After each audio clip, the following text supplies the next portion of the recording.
The way that most Muslims hate Saudis and other Arab countries is really exhausting because you're literally being brainwashed into hating them. Mostly from Iranian propaganda and Western propaganda, who literally don't want these countries to succeed, because when these countries succeed, it means we all succeed.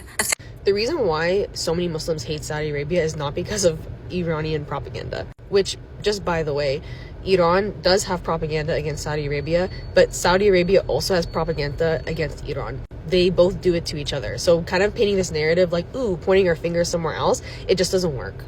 But anyways, the reason why so many Muslims hate Saudi Arabia has nothing to do with Iran. So you made 3 videos ranting about this topic, and given some of the other evidences that you provided in a different video, which I'm going to talk about in a bit, about how Saudi Arabia, supports Palestine, which they actually don't, goes to show that you actually are so ignorant to Saudi history. And you really should not be discussing this topic because you are not well versed at all. Like, I think that you need to go online and learn the history of how Saudi Arabia became a state. There is something called the Arab Revolt. Just go Google it. Now, some people think that the Arab Revolt against the Ottoman Empire was a one-time thing. It actually wasn't. The Najdi Arabs actually made khuruj against the Khalifa at the time, which was the Ottoman Empire, 3 times. Now, as you may know, in Islamic law, making khuruj is actually haram.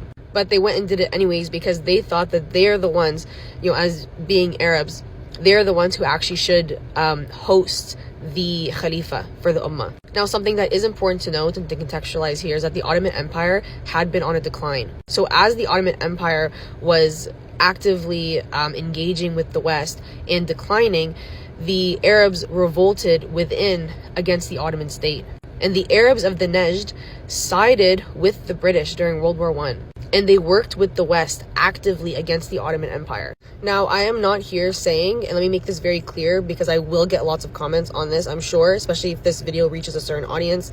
I am not sitting here saying that the Ottoman Empire is only good. Okay, the Ottoman Empire did have many issues, especially when it was declining. It had many un-Islamic issues. So I'm not sitting here saying that let's just fully defend the Ottomans, because that's not what I'm saying.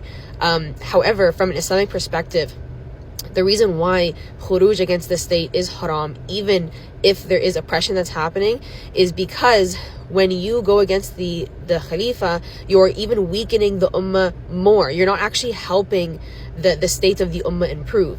Now, Islam does have other legal methods in order to change the situation. However, a violent revolt against the state is not one of them. The reason why the West was able to fully colonize the Muslim lands is because of the fall of the Ottoman Empire. Whether the Ottomans were good or not is not what I'm discussing particularly in this video. But what I am saying is that the Ottomans there were like a last stronghold against Western colonialism. And when the Arabs of the Najd revolted and actively participated in the downfall of the Ottomans, they subjugated the Ummah to Western imperialism and colonialism. So when people hate Saudi Arabia, it's not because of Iranian propaganda and we're all so brainwashed. No, it's because Saudis are the biggest betrayers of the Ummah that exists today. It is because of Saudi Arabia that Palestine is in the situation that it's in. So all of this, haki fadi, honestly, empty talk about how Saudi stands with Palestine is completely baseless, because Saudi Arabia from the very beginning, from its conception, has not stood with Palestinians or the Muslimin in general. They just stood for their own interests. And your comment about how if Saudi Arabia and the Gulf states win, then we all win. In a different video, you had clarified that what you meant by that was anti-Islam and anti-Muslim bigotry. The reason why the West has had a huge drop, and in some contexts actually a huge increase in anti-Islam and anti-Muslim bigotry, is not because of the way the Gulf states are perceived by the West. Like, the Gulf states are actively liberalizing. They don't really have that type of social influence that you think that they do. Like, the history of anti-Islam and anti-Muslim bigotry in the West actually has to do with Israel. So up until around the late 1960s, the Israeli or Zionist propaganda against Palestinians had largely been more biblical, historical, saying that, Palestinians aren't really indigenous, it's the Israelis who are indigenous, and claiming that it's an empty land, and all of these claims that we still hear today.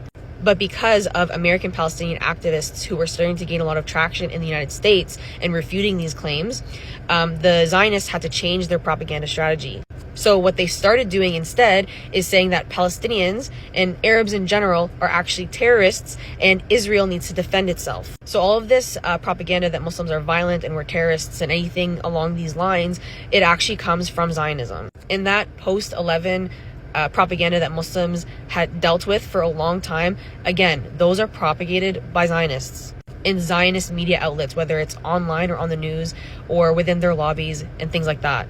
But because the Western population is now living with Muslims more and more and having more interactions with Muslims living in the West, this is one factor that has decreased the hate that Westerners have towards Muslims and their lack of understanding of Islam. Another bigger contribution to this is the fact that the West right now, in general, is having a huge awakening against Israel. Like, the change in public opinion that we're witnessing in the West is unprecedented. The fact that people are realizing who Israel actually is one of the biggest drivers for the decrease of anti-Muslim and anti-Islam sentiment. Yeah, nothing to do with the Gulf states. You also made this very bold claim about Sami Hamdi. You said that he's 100%, like you were very, very confident, 100% paid by Iran to spread propaganda against Saudi Arabia. Like, you obviously do not watch his content because he speaks out against Iran all the time. Likewise, how he speaks out against Saudi Arabia. Like, don't try coming after Sami Hamdi, honestly, because no offense, everything that you say, he'll rip it to shreds in 100 different ways. Like, you're not even 1 inch close to his level. So yeah, I need to just relax. Now, there are a couple other clips I wanted to respond from her videos that she made on this topic. However, this video is already 7 minutes long, so I'm just going to end it here and I will make separate videos on those.